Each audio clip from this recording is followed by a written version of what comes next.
Bueno, me alegra que tu gatito ya esté bien, en un buen lugar, que se haya resuelto favorablemente por ahí, porque el temor creo tuyo era de que no llegue a darse esa adopción en esa casa, me parecía la más idónea. Así que enhorabuena.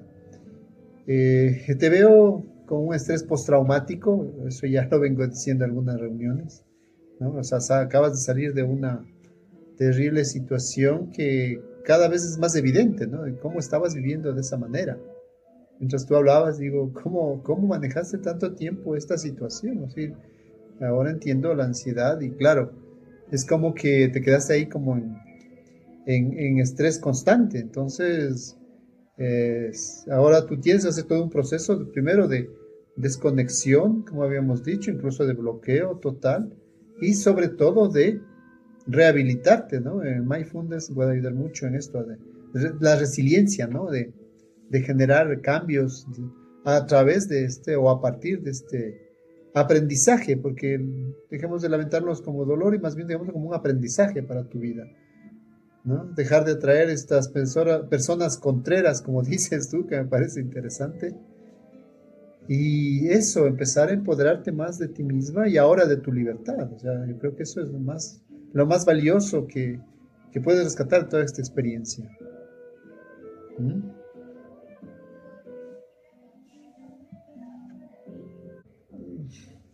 Creo que te envié un libro, no sé si no, pues ya te lo voy a reenviar, de las relaciones altamente peligrosas, ¿no? De Walter Rizzo. Ahí se detalla claramente, ¿no? Que este rasgo que tú lo defines muy bien como manipulación, obviamente pertenece a un rasgo narcisista psicótico, ¿no? O sea, hay una psicopatía detrás. Entonces, claro, es típico perfil de un manipulador psicótico que te hace sentir culpable de que le castigas. O sea, vos eres la malvada de hacer que yo te golpee. O sea, ¿no? Ese es como el rasgo típico. Entonces, obvio, esa es su estrategia de manipulación y obviamente de incluso de liberarse de su propia culpa. Por eso es que no, el rasgo psicopático no tiene como esta moral de la culpa y la responsabilidad, porque lo hace, lo endosa al otro. Entonces, obvio, entonces él se siente hasta víctima de tener que sufrir ese. Entonces, encaja perfecto, ¿no? Pero bueno, yo creo que esos son los rasgos y por favor léete ese libro de pe a pa porque necesitamos tener un perfil clarito. Sí, sí, debe haber. Sí, es muy bueno y creo que en este libro logra hacer un detalle bastante minucioso de cómo nuestras patologías, ¿no?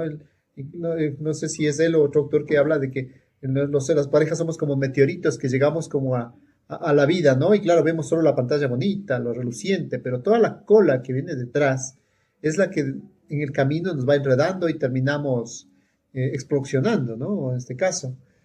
Entonces, claro, en esa cola es donde venimos trayendo todos nuestros problemas, nuestras dificultades, que no los mostramos o no los vemos a primera vista. Y claro, nos quedamos con la fascinación y ahí un poco la lógica de entender que muchas veces el enamoramiento es una esquizofrenia temporal, ¿no? Porque te pierdes del mundo y empiezas a vivir en un mundo con hitos en lugar de mirar la realidad y que tal vez estaba muy claro desde el principio, pero como preferimos vivir en la fantasía, nos negamos la realidad. Y ahí es cuando, claro, puede durar tanto tiempo vivir en una misma neurosis todo el tiempo.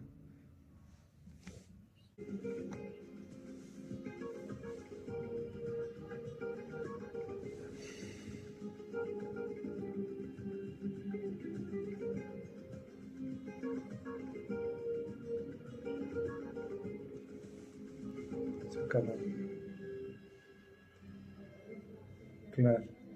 Mira, justamente lo que tú dices, lo mencionó Freud hace más de 100 años, ¿no? Cómo muchas veces, camuflado en el pseudo amor,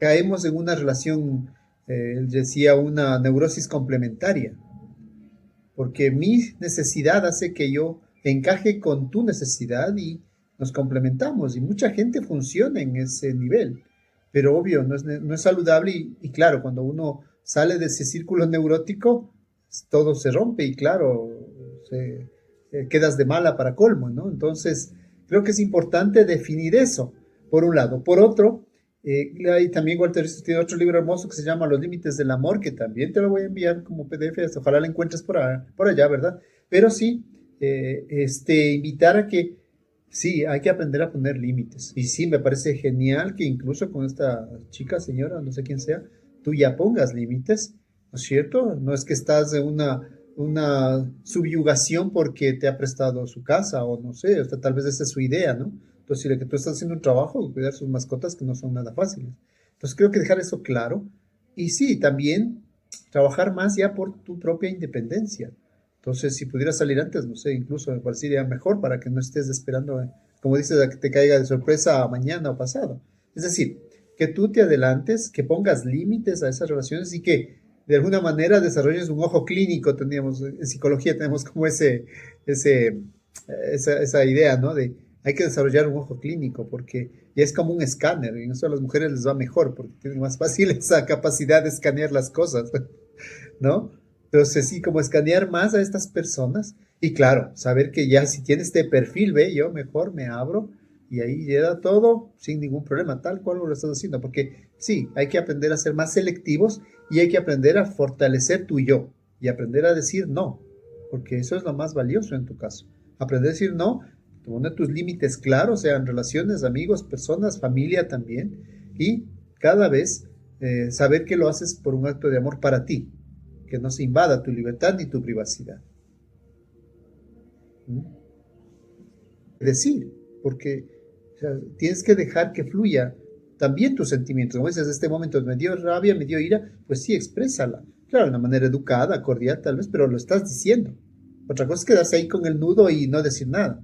Creo que decirlo, confrontarlo y sí, aprender a poner esos límites tiene que ser ya una tarea permanente y consciente, porque subconscientemente trabajamos las causas, pero conscientemente también me esfuerzo en poner los límites, me esfuerzo en decir lo que siento y también confrontar, ¿no? ¿No? Que confrontar es muy importante para liberarte tú de esas cargas. Lo que decíamos, bueno, tú decías con tu expareja podía haber explotado. Bueno, tú lo conocías más, pero sí creo que en tus siguientes parejas tienes que confrontar, tienes que poner límites y tienes que aprender a decir no. ¿Mm? Ajá. Miedo a confrontar, el deseo, mejor complazco, mejor me callo, mejor digo, mejor me evito el problema. Sí, suena cómodo, pero no es saludable para ti.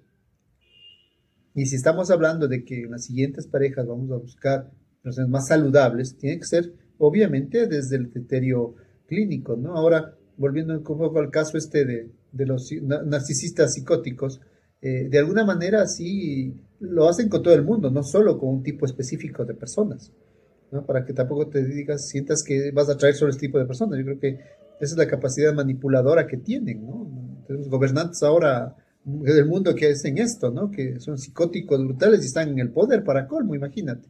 Entonces, sí es importante saber dilucidar y mirar objetivamente esto, por un lado, que no te afecte sobre todo en tu entorno personal. Y lo otro que es poner los límites con la idea de buscar una relación saludable, ¿sí? Donde me aporten, me sumen, me den el amor que yo también estoy dando y todo sea una correspondencia permanente. Y eso se ve desde, ya te digo, desde los 3 meses, 6 meses, un año promedio. Si es más o menos, eso es relativo, pero tú ya puedes identificar eso y siempre con los pies en la tierra, como decía Freud también hace más de 100 años, ¿no? Aprender a vivir los baños de realidad, decía él. Los baños de realidad son este hombre que también tiene sus impulsos, tiene sus formas de agresión, entonces yo empiezo ya no a acomodarlas, sino también a confrontarlas y a poner límites. Creo que eso es lo que tenemos que aprender de esta situación, de esta experiencia vivida, aprender a confrontar, aprender a poner límites y también aprender a decir no. Creo que eso es muy importante. ¿Qué tenemos que hacer ahora? Empezar a trabajar en desconectarnos de esos, no sé si vale llamarlo, profecías autocatalíticas, lo decimos en psicología, que es como estas órdenes inconscientes familiares que por esta conexión, ¿no es cierto? Como hemos hablado en algunas sesiones, nos ha tocado tal vez asumirlas por esos momentos, esas circunstancias, pero que ya en este momento de tu vida ya no hacen falta, ya no son estrategia. Y como bien le has dicho a tu hermana, o sea, Tenemos que también confrontar nuestro grupo de origen que tal vez inconscientemente vive en el mismo círculo neurótico todavía. No olvides que eso pasaba cuando eran niñas, me contabas, ¿no? Entonces, tal vez inconscientemente sigo repitiendo ese patrón, buscando conexiones que me hagan sentir inconscientemente en esa profecía autocatalítica que aún me da sentido a mi vida, inconscientemente. Entonces sí tenemos que ir confrontando conscientemente y a la vez cortando inconscientemente todas esas conexiones.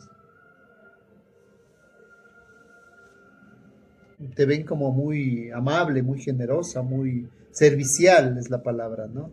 Entonces tenemos que romper esa imagen, como que sí, que es muy noble y muy bonita, pero que en estas circunstancias y por la experiencia que vamos acumulando, vemos que ya no es la estrategia adecuada, tenemos que ser mucho más cautos, mucho más evaluadores, mucho más críticos y confrontativos porque no podemos seguir cayendo en ese mismo síndrome. Entonces, de alguna manera, tenemos que consciente e inconscientemente ir sanando y cambiando esa estructura de tu construcción de vida, porque ya vemos que ha traído situaciones complejas, ¿no? Entonces, por eso es muy, muy importante que toda esta experiencia que has vivido se convierta en un aprendizaje para tu vida y que ahora cada vez estemos sobre los puntos sobre las IES, como decimos aquí, ¿no es cierto? Y trabajando ahora sí, con todo el mundo, siendo mucho más observadores, mucho más críticos y confrontadores. Así que trabajemos en eso.